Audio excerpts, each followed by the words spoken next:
La carretera olía a aceite quemado, a pólvora recién disparada y a algo más, miedo. A las 8:27 de la mañana, 11 camionetas blindadas del CJNG avanzaban como si nadie pudiera detenerlas. Solo una lograría escapar. El resto sería destruido en menos de 4 horas. Pero aquí está la pregunta clave. ¿Qué provocó que ese día, en ese minuto exacto, el Estado mexicano decidiera desatar el golpe más devastador contra el cártel en todo el año? Lo que vas a ver hoy no es una simple emboscada, es el inicio de una ofensiva histórica, una ofensiva que cambió a Michoacán para siempre. Quédate, porque al final vas a entender por qué Harfuch eligió ese día, por qué ese convoy existía, y sobre todo, por qué lo que encontraron dentro de una sola camioneta desató una tormenta nacional. Ciudad de México, 6:44 a.m. El cielo aún estaba oscuro cuando uno de los satélites militares en órbita envió una alerta que interrumpió la calma artificial del centro de monitoreo. Las pantallas parpadearon con un patrón térmico irregular, demasiado amplio, demasiado caliente, demasiado coordinado para tratarse de vehículos comunes. Eran 15 camionetas avanzando en paralelo, como si coreografiadas por una misma mente. 11 de ellas mostraban densidades metálicas anormales, características de blindajes artesanales. Las elevaciones térmicas en los techos revelaban algo más inquietante: armamento pesado montado y listo para entrar en combate. Era un movimiento que no podía atribuirse al azar. No era una patrulla improvisada. No era huida. Era una maniobra, y alguien detrás de un escritorio en el piso 17 lo entendió de inmediato. Harfuch inclinó el cuerpo hacia adelante al ver la transmisión en tiempo real. No necesitó más de un par de segundos para reconocer el patrón. Esa formación no buscaba escapar, buscaba medir, provocar, estudiar respuestas. La frase que pronunció quedó registrada en el acta operativa: no están huyendo, están probando la red. Esto no es escape, es un test. En ese instante, el ambiente del C5 cambió por completo. Lo que había comenzado como un monitoreo rutinario se transformó en una alerta estratégica. Era evidente que el CJNG estaba evaluando tiempos de respuesta, rutas vulnerables y puntos ciegos. Era una señal de arrogancia, pero también de desafío. A las 6:51 de la mañana, el sistema emitió la notificación que nadie quiere escuchar, pero que todos en esa sala estaban entrenados para enfrentar: Código Rojo Uruapan. Cuando ese código se activa, significa una sola cosa: un evento crítico en movimiento, un riesgo de alto impacto a minutos de desatarse. Equipos de análisis comenzaron a superponer mapas, rutas, puntos de extracción y brechas rurales. Cada segundo contaba, porque un convoy de ese tamaño, con ese tipo de blindaje y armas, no viaja vacío. Viaja con un propósito, y si llegaba a su destino, el daño sería irreversible. Y aquí es donde la decisión se vuelve humana. Te pregunto directamente, si descubres que un convoy armado está a minutos de cruzar una carretera clave del narcotráfico, ¿esperarías a ver qué pasa o atacarías antes de que fuera demasiado tarde? Harfuch no dudó. Eligió golpear primero.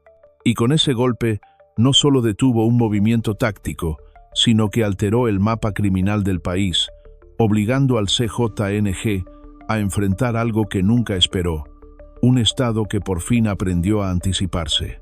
El convoy avanzaba con la arrogancia de quien cree que domina la región. Pasaron frente a casas humildes, cerros silenciosos y caminos que parecían pertenecerles. Nadie grabó, nadie habló. Las miradas se escondieron detrás de puertas entreabiertas, porque todos sabían que mirar demasiado podía costar la vida. Pero mientras los vehículos seguían su ruta como si nada pudiera detenerlos, el terreno ya estaba preparado.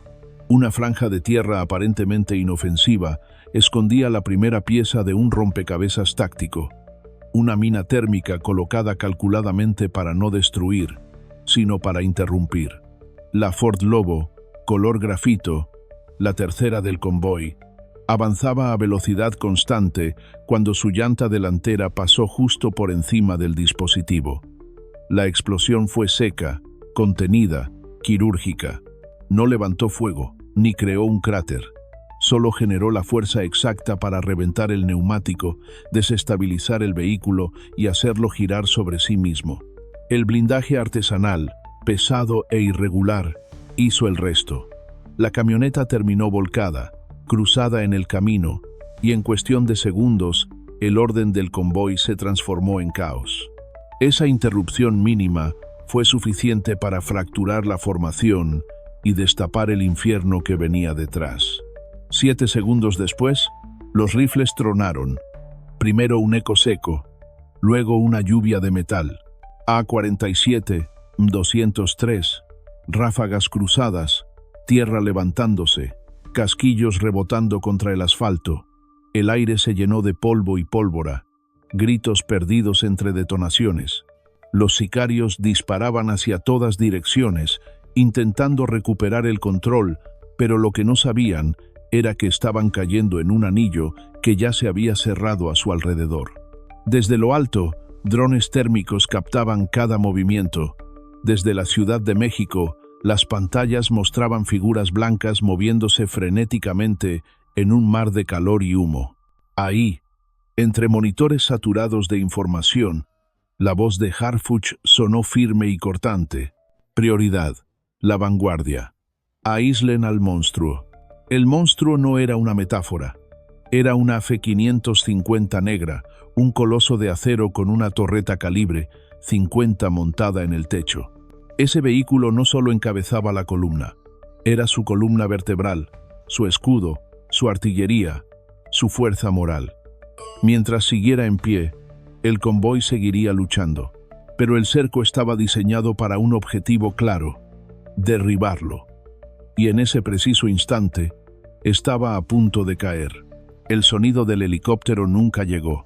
La aeronave de la Marina se acercó desde el este como si flotara sobre la nada, sin luces, sin rotor visible desde tierra, oculta por el ángulo, por la altura y por un silencio diseñado para sorprender. Los sicarios seguían concentrados en repeler el fuego desde el frente, sin imaginar que sobre sus cabezas ya había un depredador mecánico apuntando directamente al corazón del convoy. Desde esa posición elevada, la torreta calibre A-50 del monstruo, la F-550 negra blindada, quedó completamente expuesta, vulnerable por primera y última vez. El artillero del helicóptero esperó la alineación perfecta.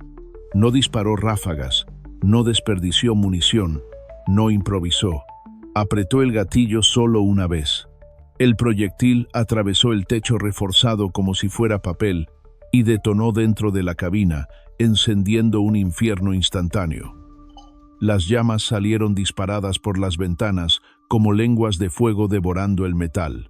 En menos de 30 segundos, la camioneta, la pieza más intimidante del convoy, se convirtió en una hoguera controlada. Los sicarios que intentaron salir nunca tuvieron oportunidad. El fuego los envolvió antes de que tocaran el suelo. La reacción del resto de las camionetas fue inmediata y desesperada.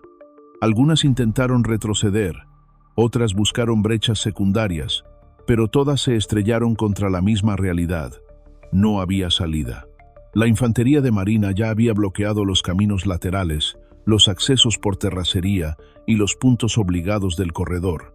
Los vehículos blindados, que minutos antes avanzaban como un ejército invencible, ahora se movían sin dirección, chocando entre sí, dispersándose como animales heridos, buscando instintivamente escapar de un cazador invisible. Y aquí surge la pregunta que define toda operación táctica. ¿Cómo se destruye un convoy de guerra? ¿Eliminándolo por completo o partiéndolo en dos para quitarle estructura, mando y moral? Harfuch y su equipo eligieron lo segundo. La estrategia fue precisa, casi quirúrgica.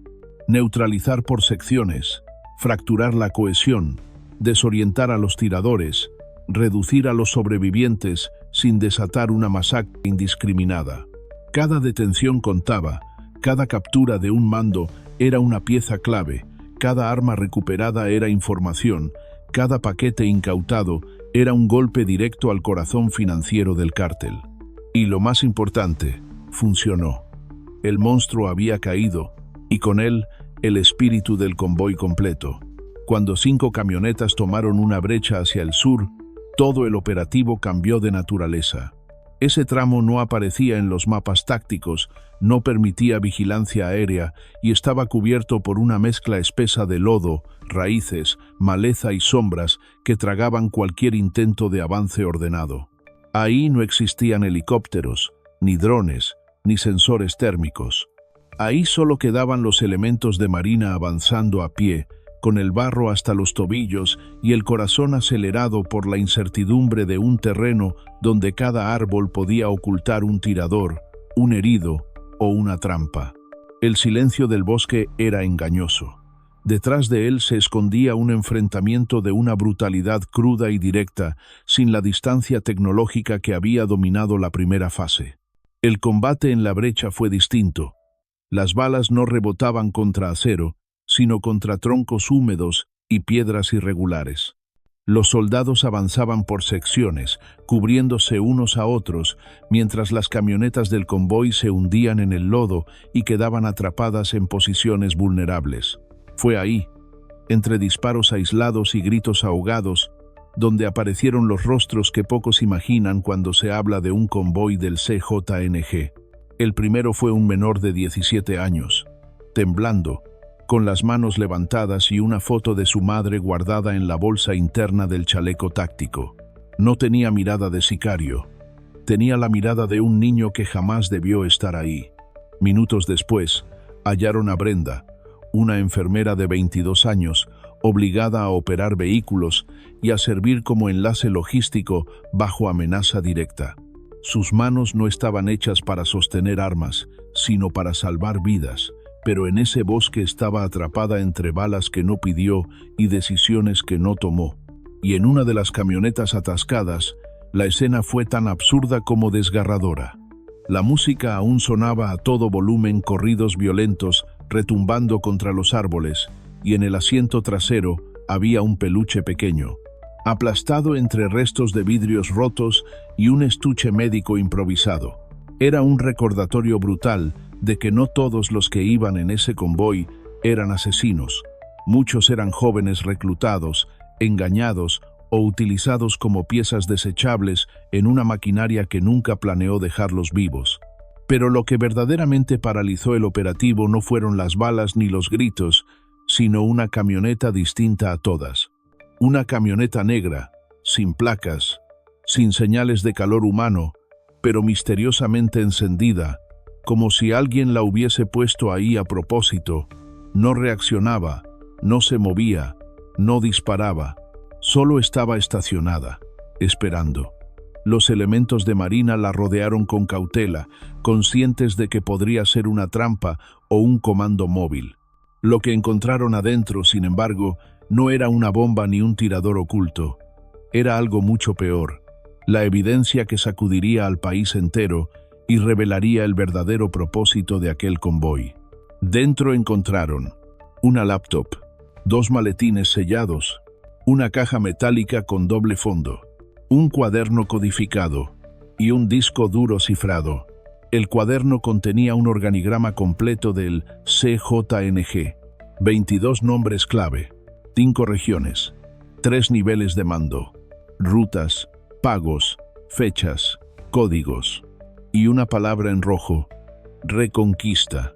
El convoy no era solo tráfico, era un plan para retomar Michoacán. Pero lo peor estaba en el disco duro. Grabaciones internas, listas de colaboradores estatales, mapas de distribución y audios con órdenes directas. Si cruzamos hoy, cruzaremos siempre.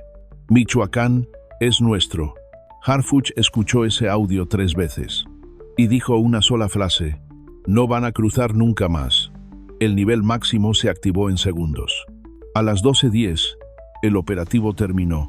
56 abatidos, 3 detenidos con información crítica, 11 camionetas neutralizadas, 109 armas aseguradas, 402 kilogramos de droga incautada 48 kilogramos de fentanilo que no matarán a nadie. El CYNG sufrió su peor derrota en 5 años. No por las bajas, sino porque perdió su columna táctica, su ruta y su secreto mejor guardado. Las comunidades lo sintieron. El miedo cambió de dirección. Y por primera vez en mucho tiempo, el silencio de Michoacán sonó a presencia del Estado, no a abandono. Ahora te quiero preguntar a ti, ¿crees que el CJNG responderá con violencia? ¿O este golpe marca el inicio de su fragmentación interna? Déjamelo en los comentarios. Y si quieres más investigaciones, más operaciones reales, más historias profundas sobre seguridad y crimen organizado, suscríbete ahora mismo, activa la campana, dale like, comenta, quiero la segunda parte para que YouTube recomiende este contenido. Nos vemos en el próximo caso. Mantente alerta.